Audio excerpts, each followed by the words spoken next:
नमस्कार। छत्तीसगढ़ की सियासत में ना आजकल एक नई हवा बह रही है। एक ऐसा आंदोलन जो पूरी तरह से स्थानीय पहचान पर टिका हुआ है। आज हम बात करेंगे इसी आंदोलन के पीछे के चेहरे अमित बघेल और उनकी जो सोच है ना छत्तीसगढ़ियावाद। आखिर ये है क्या?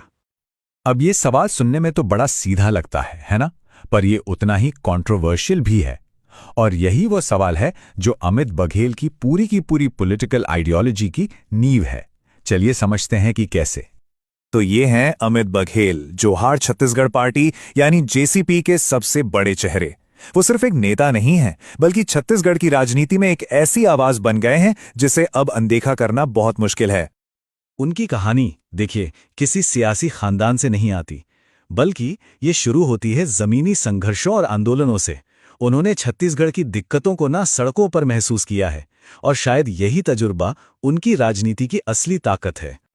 तो आखिर ये छत्तीसगढ़ियावाद है क्या?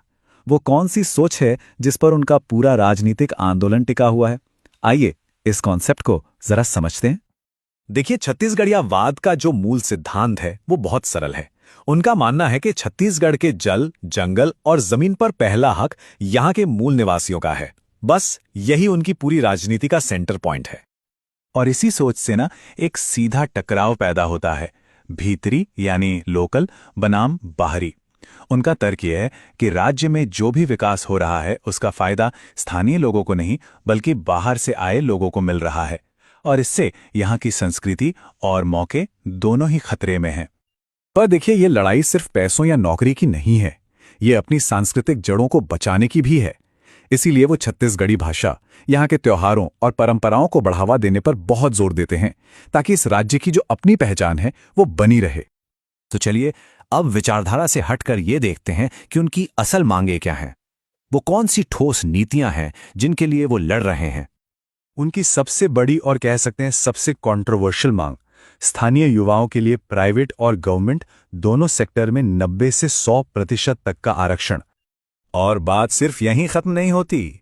वो चाहते हैं कि बड़े उद्योगों में स्थानीय लोगों को प्राथमिकता मिले। वो खुद को बीजेपी और कांग्रेस दोनों के विकल्प के तौर पे पेश करते हैं, और उनका नारा है कि छत्तीसगढ़ के फैसले दिल्ली से नहीं रायपुर से ही लिए जाने चाहिए। अच्छा, तो सवाल ये है कि इन मांगों को मनवाने का उनका तरीका क्या है?